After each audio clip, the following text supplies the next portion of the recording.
नमस्कार दोस्तों, team mission academy आपका स्वागत है। आज आप लोगों के लिए हम आपको पर्यायवाची लेकर के आए हैं, जहां से लगभग सभी परीक्षाओं में आते हैं। कुछ महत्वपूर्ण पर्यायवाची देखते हैं। उस पर्यायवाची से पहले हम देखते हैं पर्यायवाची किसे कहते हैं। तो पर्यायवाची वह शब्द होता है जो दिए गए शब्द के समान अर्थ बताता है, उसे पर्यायवाची या समानार्थी शब्द कहते हैं। अब थोड़ा सा देख लेते हैं पर्यायवाची के भेद कितने होते हैं। तो कुछ लोग कहते हैं कि पर्यायवाची का कोई नहीं भेद होता है, लेकिन दोस्तों पर्यायवाची के भेद होते हैं। देखते हैं पर्यायवाची के 3 भेद होते हैं। पहला भेद आपका है पूर्ण पर्यायवाची, पूर्ण पर्यायवाची,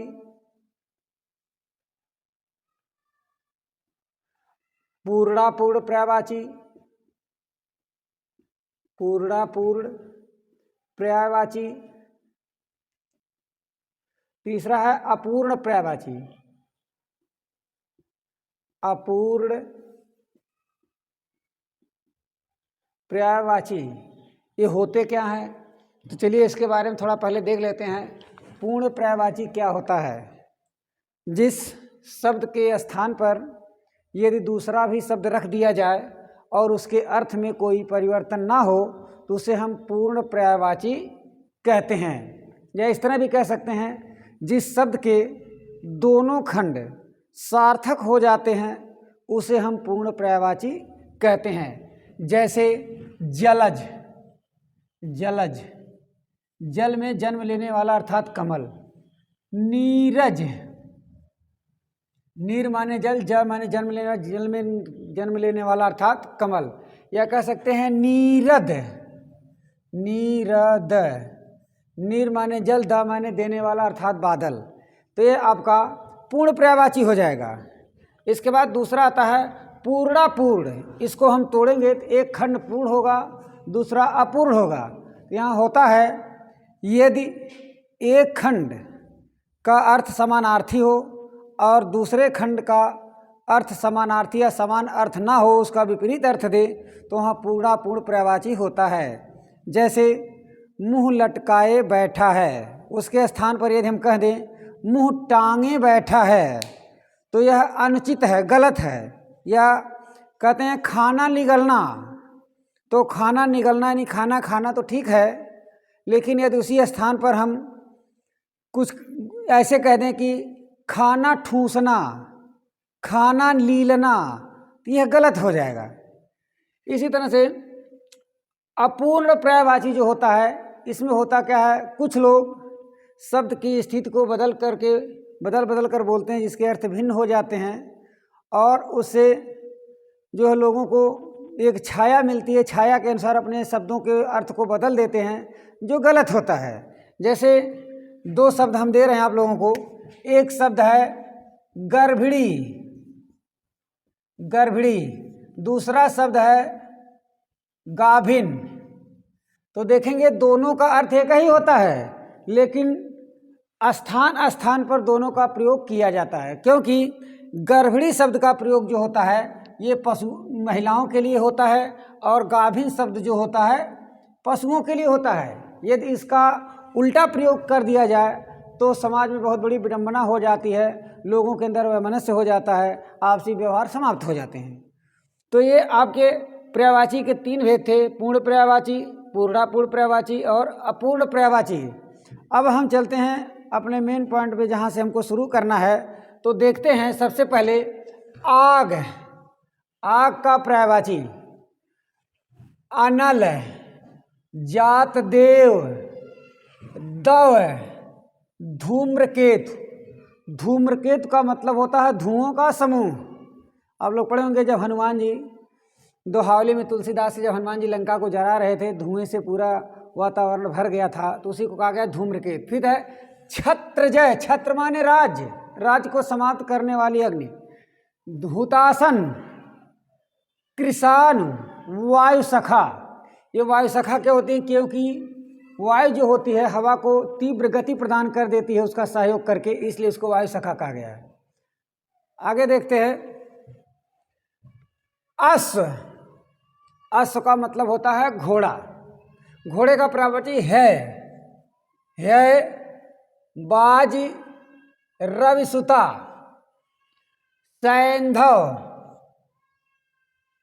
तुरंग घोटक, ये अश्व के पर्यायवाची में आते हैं। आगे देखते हैं फिर आम। आम तो वैसे आप सब लोग जानते हैं कि आम को फलों का राजा कहा जाता है, आम को अमृत फल भी कहा जाता है। तो देखते हैं पिकबल्लभ है, पिकबल्लभ मतलब कोयलों का प्रिय। तो देखते होंगे जब बसंत ऋतु आती है तो कोयल आम की डाल पर बैठकर कूकने लगती है, इसीलिए उनको पिकबल्लभ कहा गया है। ठीक है, पिक प्रिय, कोयल का प्रिय। फिर है पियुम्बु सहकार, मन मथालय। मन मथालय का मतलब मन को खुश करने वाला, लोग आम खा करके बहुत प्रसन्नचित होते हैं, खुश होते हैं। फल श्रेष्ठ, आम को सभी फलों से श्रेष्ठ माना गया है, इसे फलराज भी कहते हैं। इसके बाद अमृत फल, क्योंकि इसको लोग रसास्वादन बार बार करते हैं और कोई वस्तु ऐसी होती है जो एक बार खाने के बाद लोग मुंह में से बाहर करने के बाद मुंह में नहीं ले जाते हैं, लेकिन आम ऐसा फल है जिसको बार बार लोग मुंह से निकालते और डालते रहते हैं, इसीलिए इसको अमृत फल कहा गया है। फिर अगला इच्छा,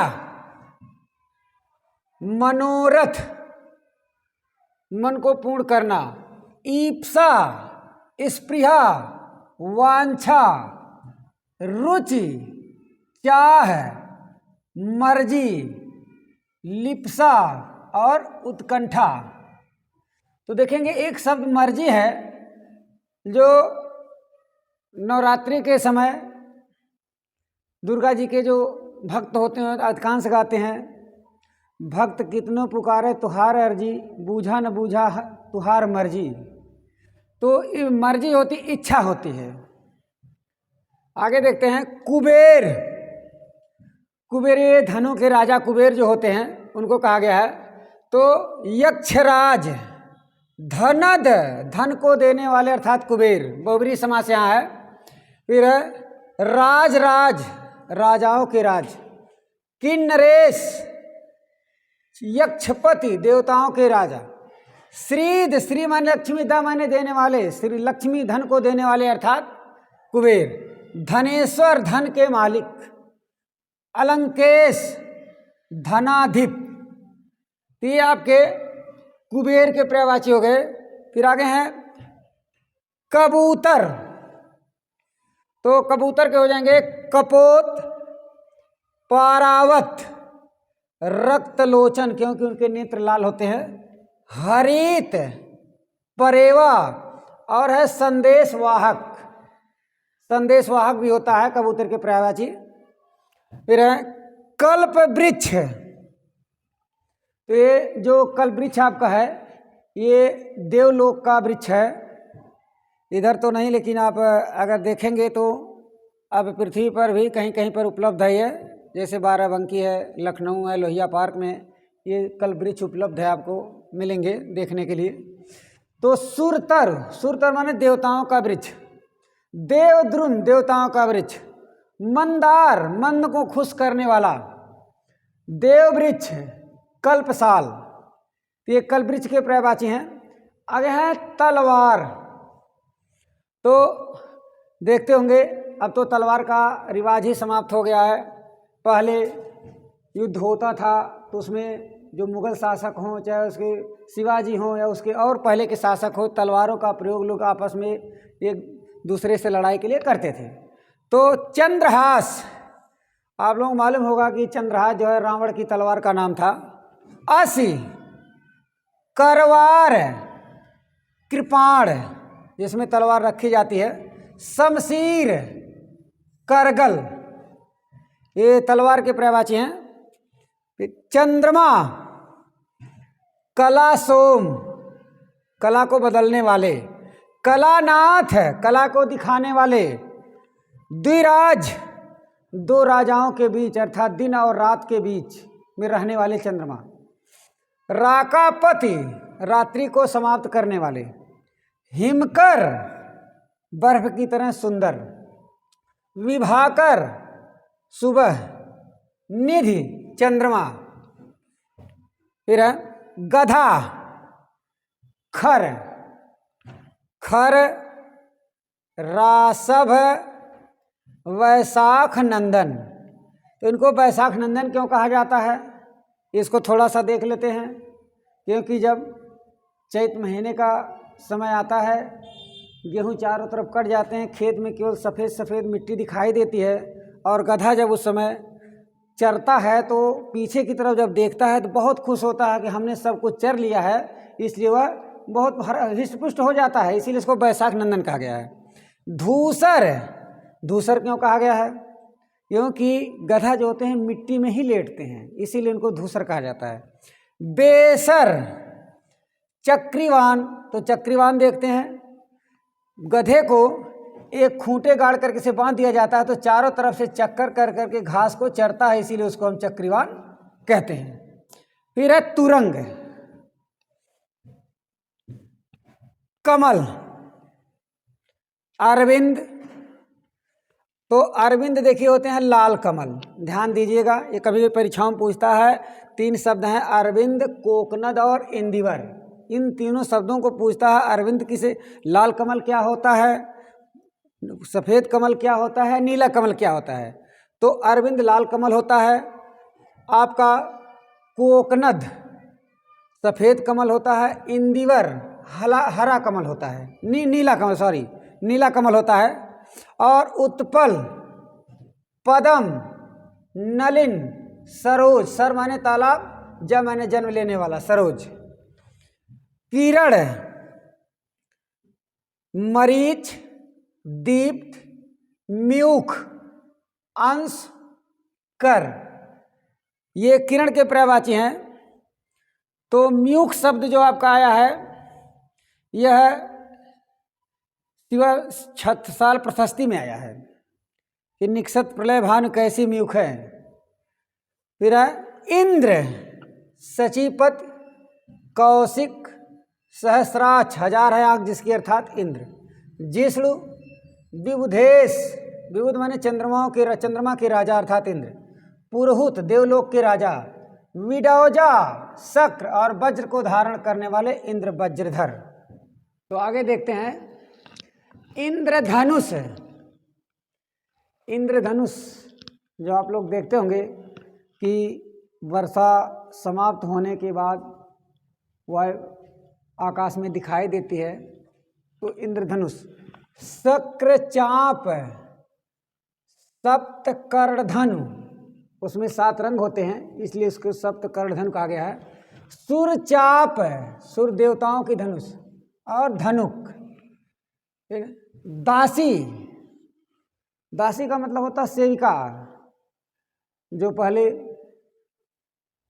राजाओं महाराजाओं के यहाँ सेवा करने के रूप में रहती थी उसको। तो वृत्या, बांदी, अनुचरी, सेविका और परिचारिका। तो परिचारिका इस समय देखते होंगे विद्यालयों में ज़्यादातर जो महिला होती हैं कार्य करती है, वो परिचारिका के रूप में रहती हैं। फिर आगे गणेश, हेरंब। हेरंब इनको क्यों कहा गया, क्योंकि आप लोग सुने होंगे कि जब पार्वती जी स्नान कर रही थी तो उनको दरवाजे पर रखवाली करने के लिए कही थी कि किसी को अंदर मत आने दीजिएगा।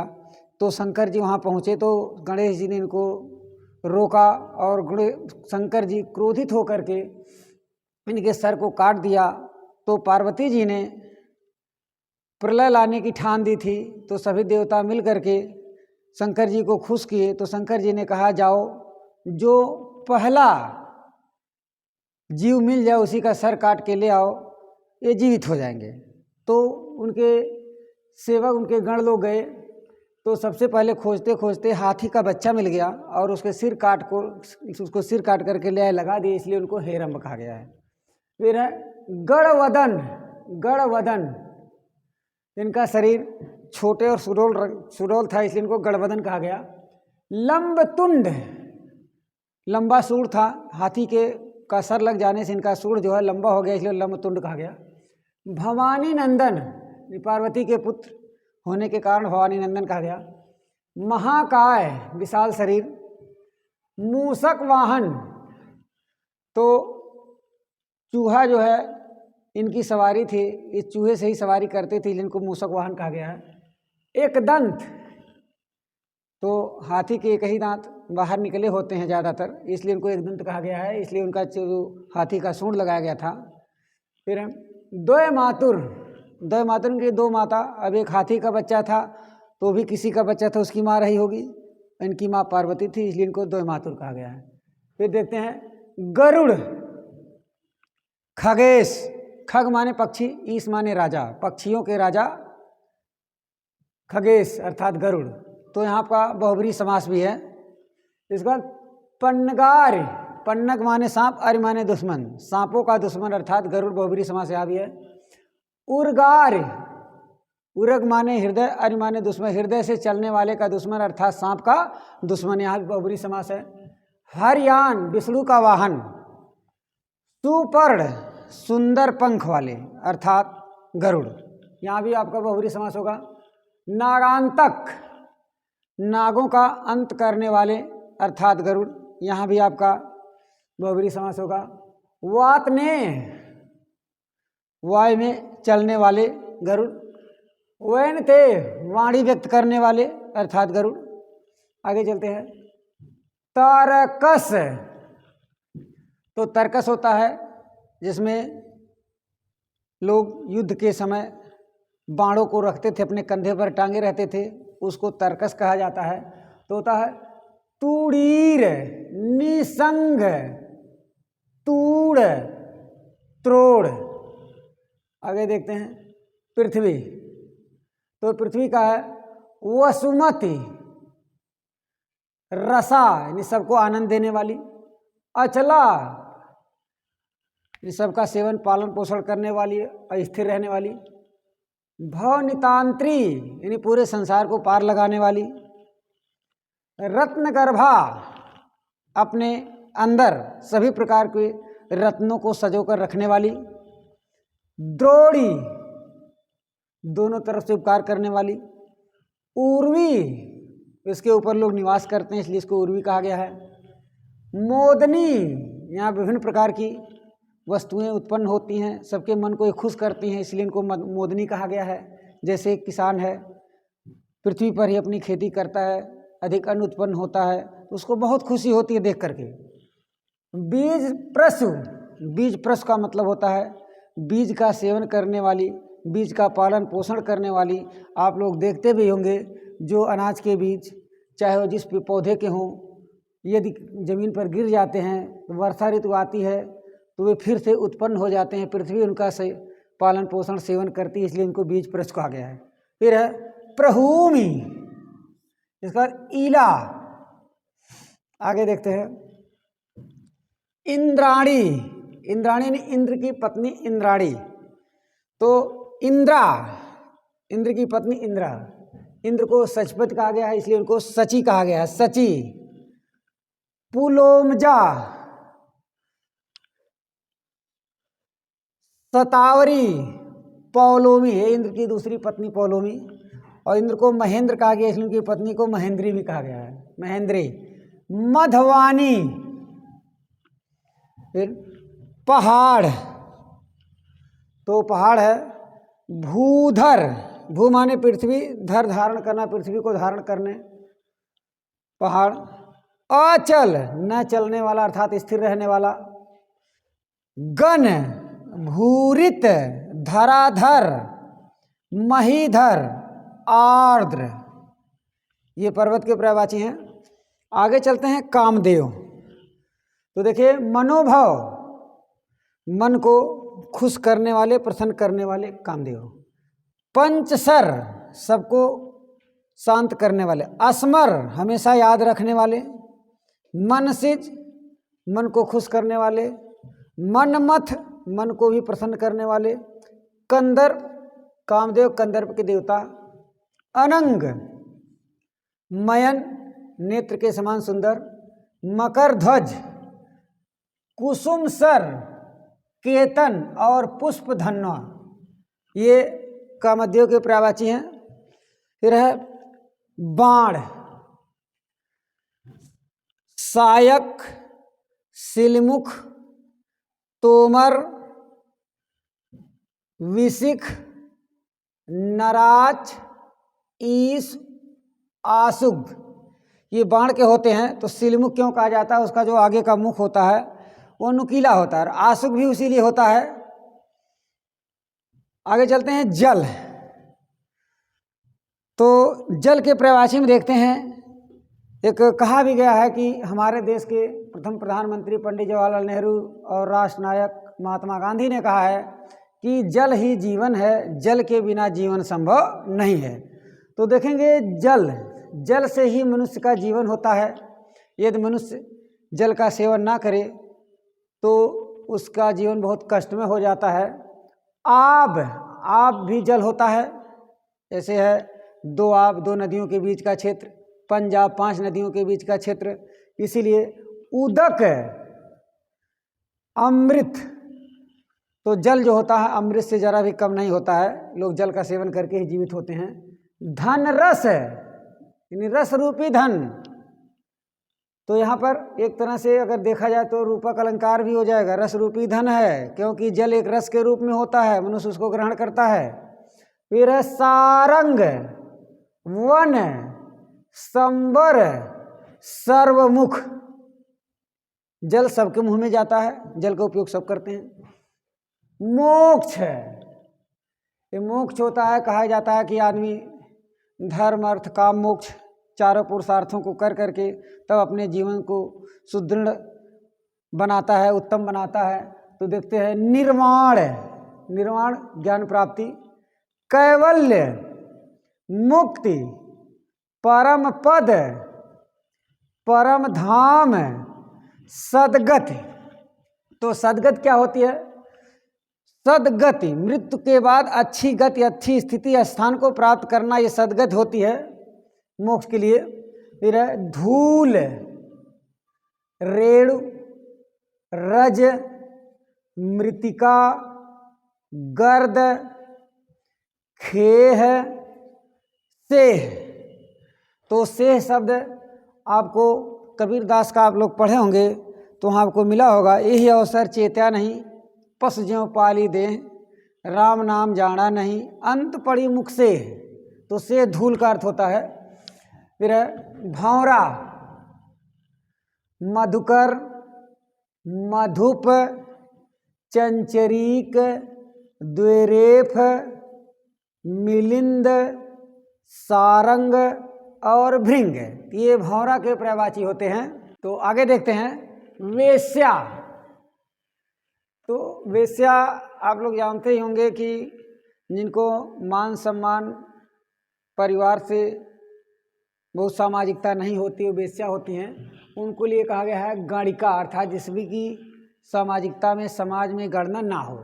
वारांगना, जो सबसे ऊपर हो। मंगलमुखी, सुंदर चेहरे।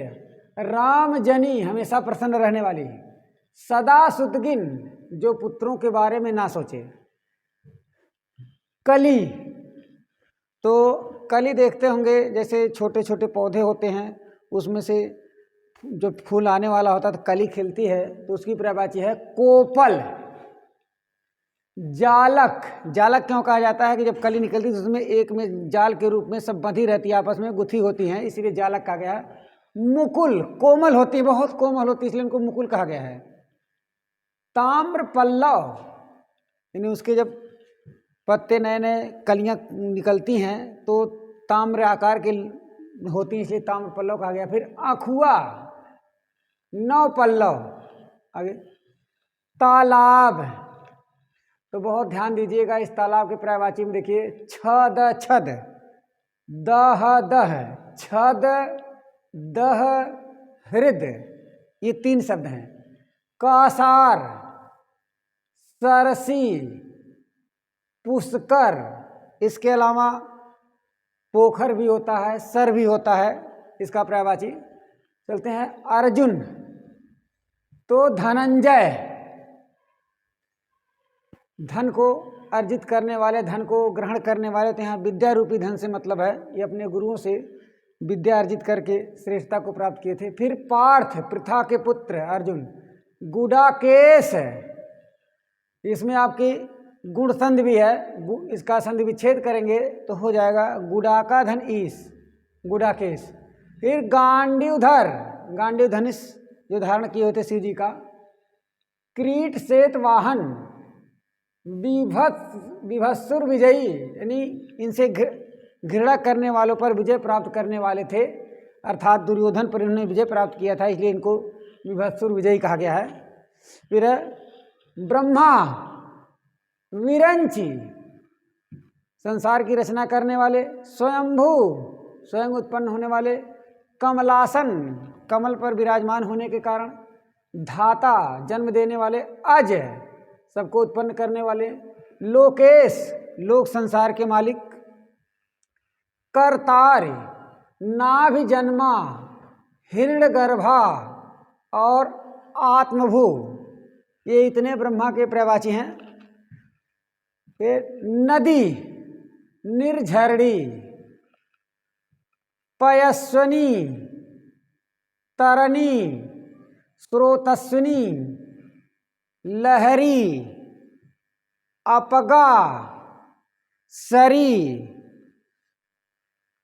निमनगा, तरंगवती, लरमाला, तटिया, कल्लोलिनी। ये नदी के पर्यायवाची थोड़ा ध्यान दीजिएगा, जैसे स्रोतस्विनी, तरंगवती, कल्लोलिनी, अपगा, ये परीक्षाओं में आते हैं प्रश्न। फिर है पत्नी, दारा, तो दारा देखिए पत्नी का पर्यायवाची है, यह पुल्लिंग शब्द में आता है। फिर सहगामिनी, वल्लभा, वामा, वायंग, धरणी, घर में रहने वाली। कांता, वामांगी, बायंग में निवास करने वाली। कलत्र, तो ध्यान दीजिएगा, देखिए स्त्री का ही सभी पर्यायवाची हैं, इसमें पत्नी आपका स्त्रीलिंग हो जाएगा, दारा पुल्लिंग है, यहाँ कलत्र शब्द लिखा गया है, कलत्र नपुंसक लिंग में आता है। फिर पवन, प्रकंपन, समीरण, वात, प्रभंजन, तो देखिए वायु के प्रवाची होते हैं। देखिए समीरण का मतलब हल्की धीमी गति से वायु चलती है। प्रकंपन का मतलब होता है थोड़ा तेज गति से। प्रभंजन का मतलब होता है आंधी या तूफान। नभ प्राण, इसको नभ प्राण क्यों कहा गया है? क्योंकि ये वायुमंडल में हमेशा उपस्थित रहती है। पवमान, गृहवाहन, तो देखते होंगे जब तेज आंधी आती है तो जो छप्पर या घास फूस के झोपड़ियाँ बनी होती हैं, इसको उड़ा करके दूसरे स्थान पर लेकर चली जाती हैं। फिर आते हैं पार्वती, सती, इनको सती इसलिए कहा गया कि जब इनके पिता यज्ञ कर रहे थे, इनको नहीं निमंत्रण दिए थे, तो वहाँ पर ये शंकर जी से मनमानी करके ज़बरदस्ती आ गई थी। तो इनके पिता ने कहा कि हमने तुम्हें निमंत्रण नहीं दिया था, तुम कैसे आ गए थे? हवन कुंड में कूद गई, इसीलिए इनको सती कहा गया। शैल सुता, पर्वत की पुत्री। ईश्वरी, शंकर की पत्नी। रुद्राणी, यानी शंकर जी को रुद्र माना जाता है, जिनको उनकी पत्नी रुद्राणी। अभया, यानी बिना भय के। मैन सुता, मैना की पुत्री। हेमवती, हिमालय की पुत्री। मृडानी, तो शंकर जी मृगछाला ग्रहण करते थे, इसलिए इनको मृडानी कहा गया है। अर्पणा, यानी ये अपना जीवन अर्पित कर देते थे। फिर आर्या।